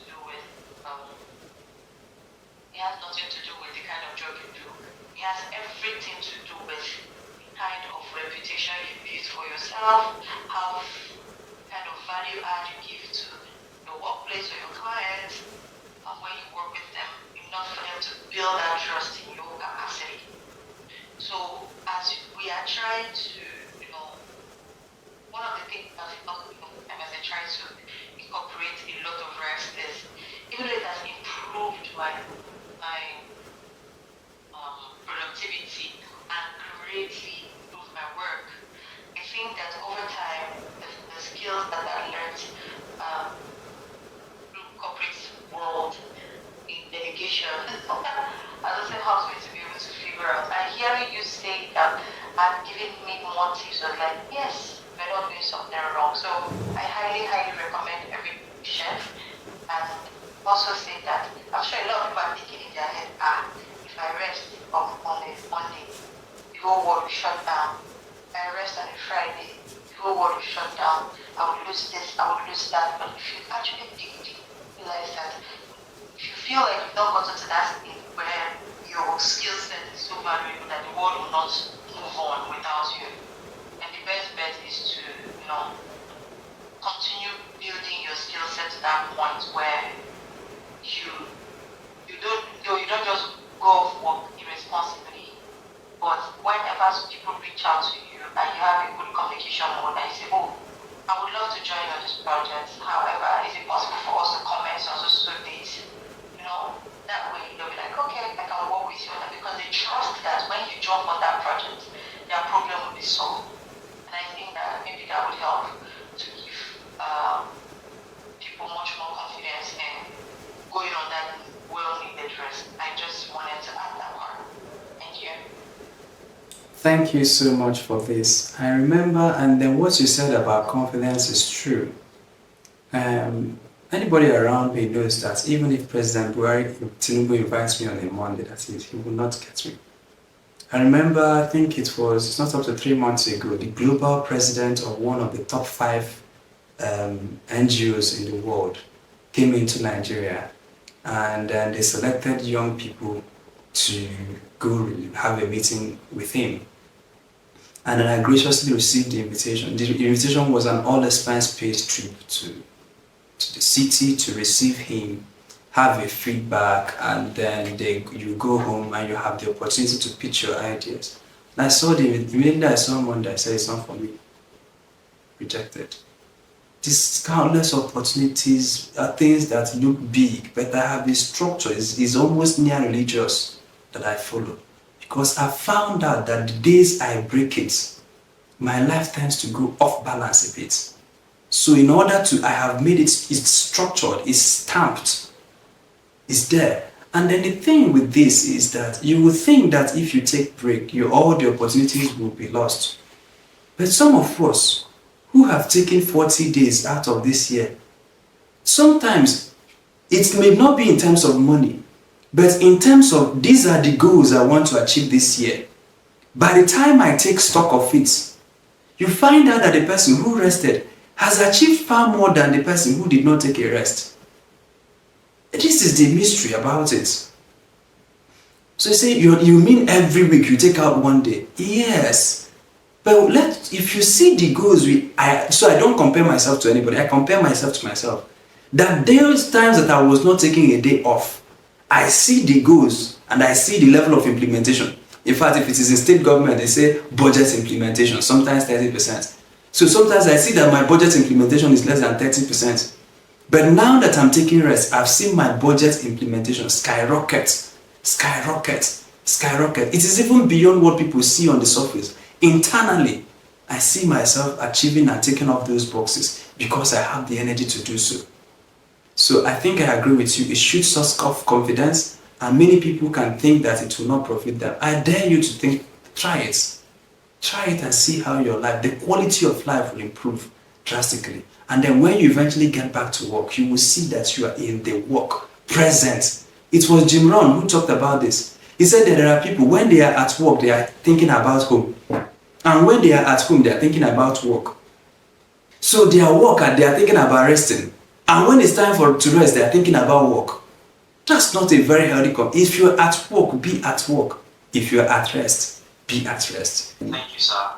Thank you, Priscilla. So, adding to what Priscilla said, that some people tend to lose opportunities or think that they will lose opportunities. However, what I want to add here is that in this taking a leave or taking a holiday or this residence tour, all right. So everybody are operating from a different level. Like she mentioned, depending on your professionalism, depending on what you built so far, your credibility you built, and all of that. So I think, like Mr. Shima explained very well, that if you are a worker, if you're working for somebody and if you're working for yourself. So if you're working for somebody, you might not have the kind of opportunity that the person that is working for himself may have. Alright, so I think this is something that should be structured properly based on our levels of maybe we have built your name or built your business or whatsoever. Whether you take leave or not, if the business is not for you, it's not for you. If the contract is not for you, it's not for you. And sometimes you will still die under stress, and that contract will still continue. Life goes on. So when some people, I see some people, they don't want to eat well because they are trying to save. Now it's not bad to save, but sometimes once in a while, eat well for your health. So some people, if you ask them, they'll eat all kinds of junk. Not because the money is not there, but their mind is that they are sick. Now, finally, they make money, and then they lose their health. They don't use the money to start fighting for their health back again. Some of them recover their health halfway, some of them lose their life in the process. And then as you have the ability to do more, then you can take more time and self-double based on what you have been so far. And then this thing, another thing that we need to be conscious about it. We are not conscious. I've seen a lot of people break down, going down from the market, just slump and break down. Too much stress. And this stress is quite a very serious matter. So I think those factors, whatever is just factor in according to how they can be able to manage disease. So then it should be structured. Thank you. Thank you so much, Coco, for pointing out this specific thing, right? While I was working, my beginning days of working, I think the first 2 years, it was this mindset of, oh, I'm working and all that. Then somebody died in Lagos office. Then I was in Kano. And they said we should observe 1 minute silence.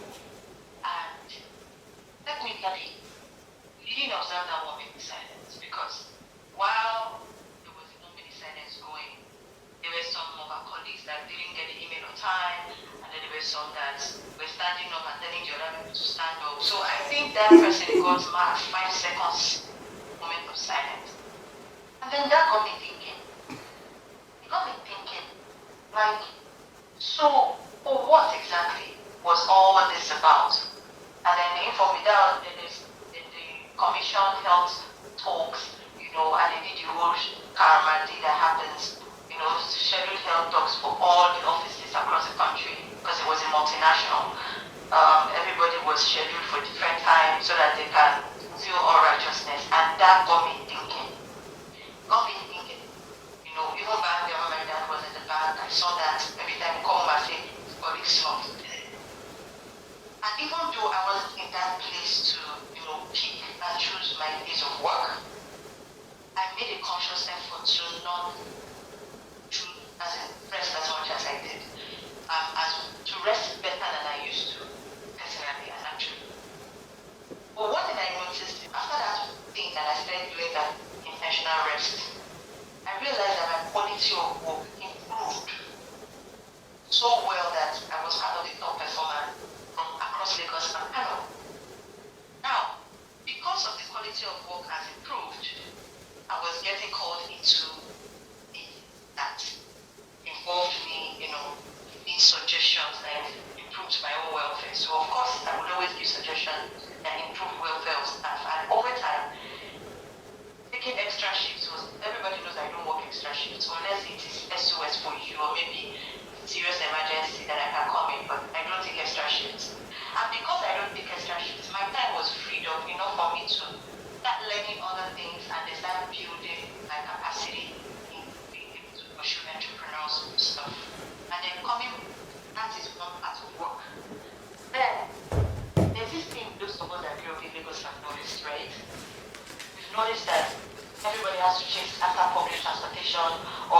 run after things. But leaving Lagos to other states like Kano or Port Harcourt, where everything is relatively slower, I came back to Lagos and I realized that I don't have to chase after buses actually. I can stand in my buses, and if they choose to go far, I may think that I will run after them. I refuse to run after them. And I still get to my places, to the places I need to go to on time without chasing after buses. So, I even noticed that. And when I said telling my colleagues, they were like, oh, it's true. When I stand in the bus stop and you pass me, even though I flag you down, yeah, I take my sweet time to walk to the bus, or you will reverse back and come and meet me in this Lagos. And people don't believe it until I actually leave it in front of my friend. And she said, where did you learn this? I said, I learned this in Port Harcourt and Kano. So, sometimes we need to run after your head or what you have been nurtured to do. Maybe take a time back, pull back, and you realize that in fact there's some entrepreneurs that are more stressed than people that are working.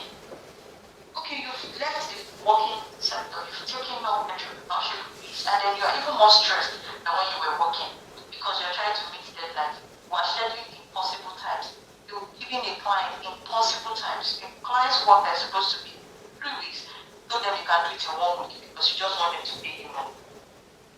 And then you stress yourself, you don't meet up, you are dealing with health, and then that money you needed so badly, you spend it in the hospital. And one thing I know is that when you're able to balance your rest, you hardly, like Coco said, you hardly have health challenges.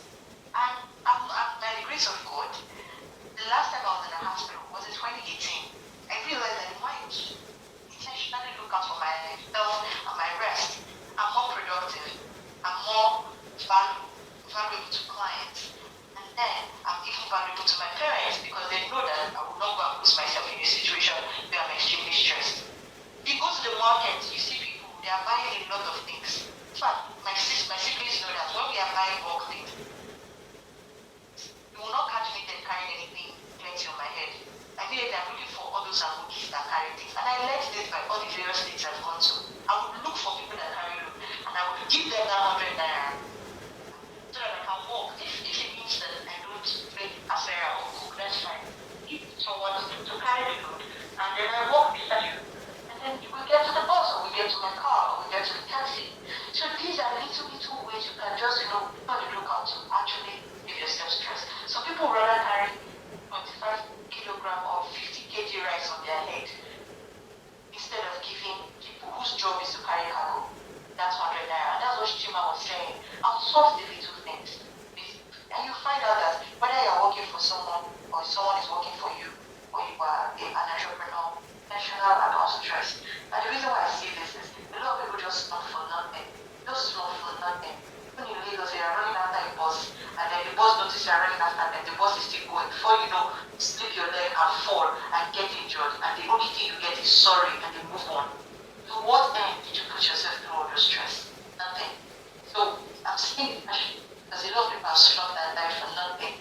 Company will move on, business will move on, the clients will find someone else, and guess who just died for nothing? The person that was stressing himself because he wanted to fulfill all righteousness. I don't know. That's my view of these things now. Thank you. Thank you so much. I'm going to say 4 more things and then maybe if any other question comes up, we'll take it.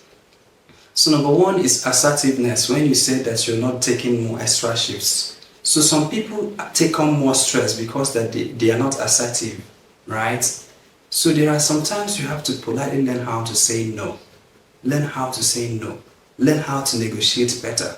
There are some clients, when you're doing business with them, they add on extra responsibilities that if you're not assertive, you may take on more than you can chew.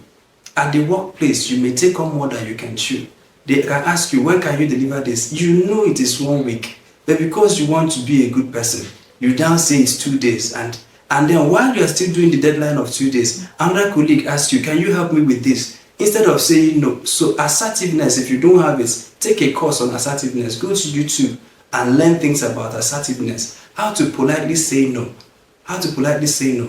Then number 2 is if you are a high impact, and that is what we want to make all participants, especially people who are at the entry level of their careers. If you are a high impact person within the organization, if you help your boss, your direct supervisor, your whoever is above you, you report to, If you are a high impact achiever, you can politely ask them, Madam, please, on Thursdays, I don't want emails when I get home. Or, Madam, so that I can serve you better when I'm home, except for emergencies. I need this rest to serve you better. If you are high impact, if you deliver results, you can negotiate better. But if you are like every other person, no, you just saunter into work, saunter out of work. But if you're that kind of person that is irreplaceable, it's not arrogance. No, we're not talking about being arrogant about it.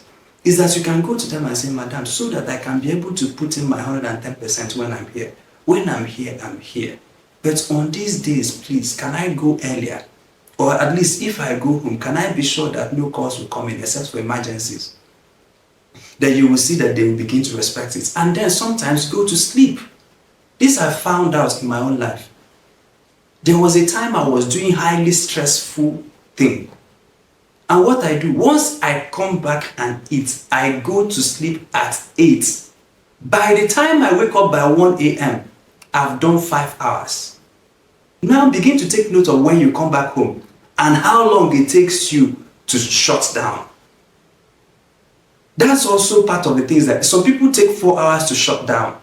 Like they will come back home and then they will be doing social media, and then they will be doing TV, and then they will be eating, and then they will now, eventually the system now shuts down around 1 a.m. or 12 or 11. Check when you enter the house. Check what you did between the time you enter the house and the time you close your eyes. Many times, sometimes it is unproductive. So if you are feeling the time you enter the house to the time you shut your eyes with unproductive ventures, now find ways to cut them off. Find ways to minimize them or to rearrange them. By just slightly altering, so you will not say, but I don't fall asleep on time. You can learn it. Except for people who have sleep disorders, in which case you may have to seek medical support. But for people who your sleep pattern is actually a matter of repetition, because you usually go to bed around that time, so sleep will not come. So when I said that sleep will not come, so I close my eyes and force it. Put your phone on airplane mode or silent mode or do not disturb. Close your eyes, turn off, close it. After 3 or 4 days, your body will begin to learn how to sleep by this time. Then the last one is selective clients. In fact, this thing wise I keep referencing today, it helps me a lot. So when I started, I have a photography outfit. I still run it to today. And many people don't know about it, but I run it to today. If you want to make 1 million a month, there are some clients, if you do their events, just one event in 1 month, you've gone your 1 million.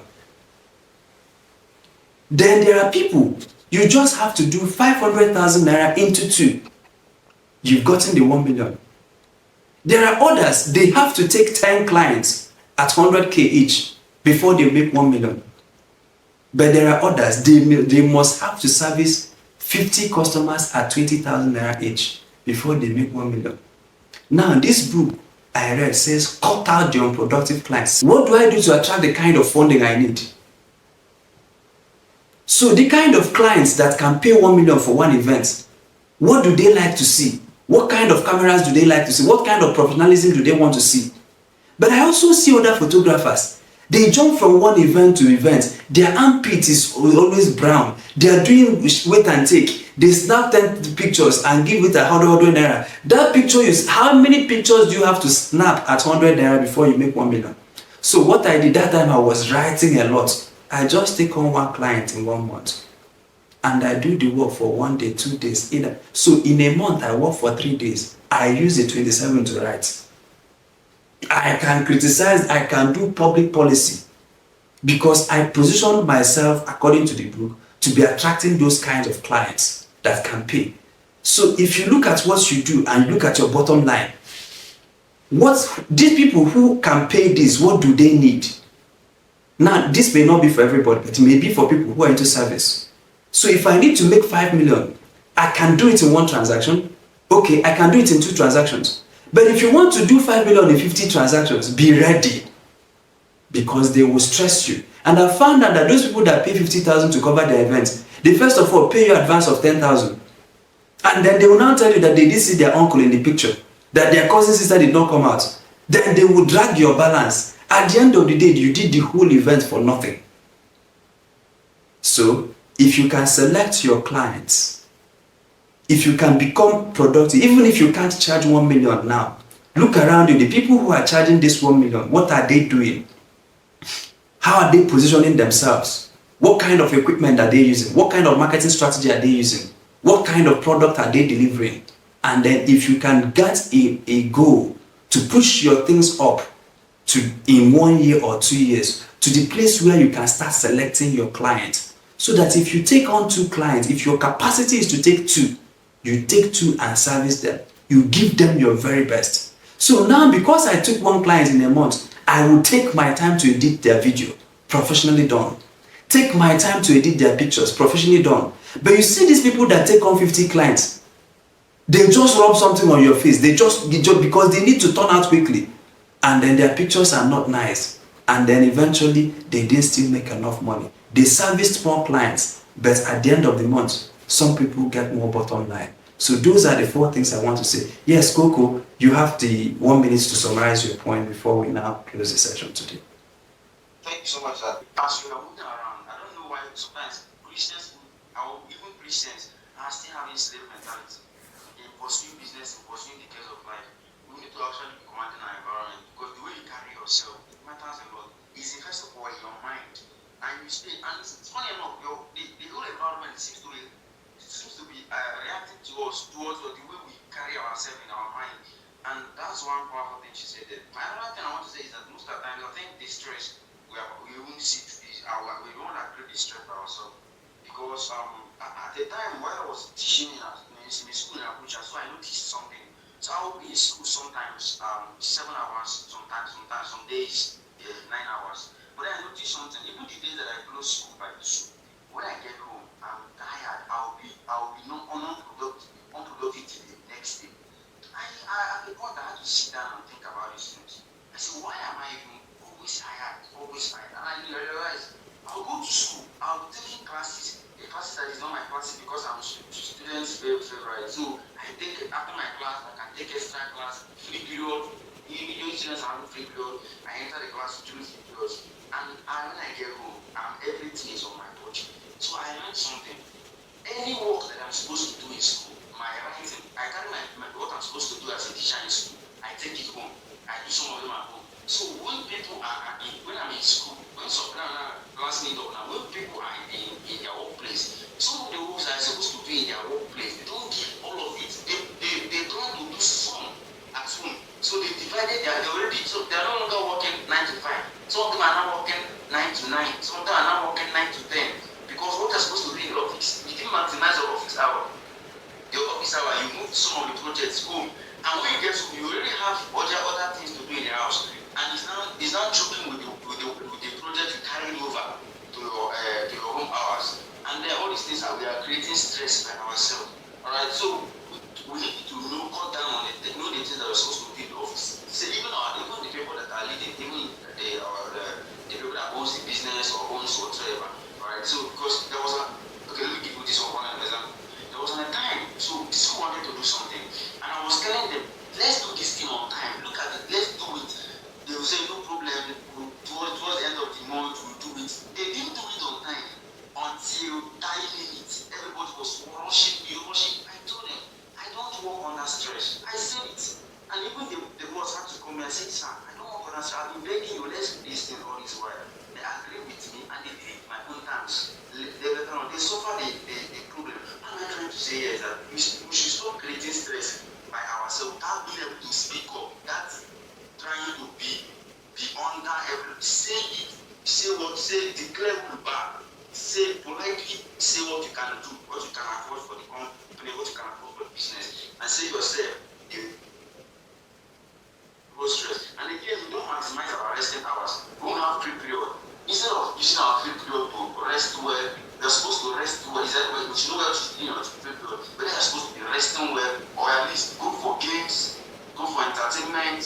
But most of the times, many people that take their holiday, in the holiday, they don't maximize it.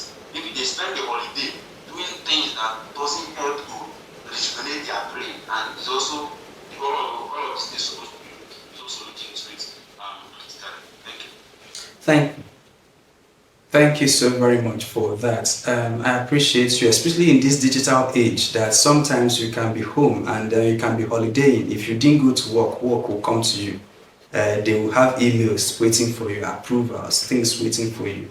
That's why sometimes if you are going on holiday, it is advised especially to shut down. Because if you have leaders that are stressed, and the funny thing is when people don't manage their stresses well, they can pivot into unhealthy ways to manage it. Because it has to escape one way or the other. So because they can't structure their work, they can't structure their rest. Now, instead of taking one day off, they are now jumping from chalet to chalet, from bottle to bottle, from this to that, just to manage stress. But if you can sleep, if you can rest better, you will see that you don't have to pick up. And by the way, sleep compared to alcohol is a better way to rest. Holiday is a better way to rest. And when we say holiday, don't think you can't afford it. Sleep in your house. You can actually be in your house and you're holidaying in your house. Just change the routine. Instead of washing plates, washing clothes, cleaning the whole house, just wake up and watch movies. Just wake up and exercise. Wake up and do those things that are your own leisure activities. Thank you so very much for coming. My name is Chima Christian. Africa's morning is at hand.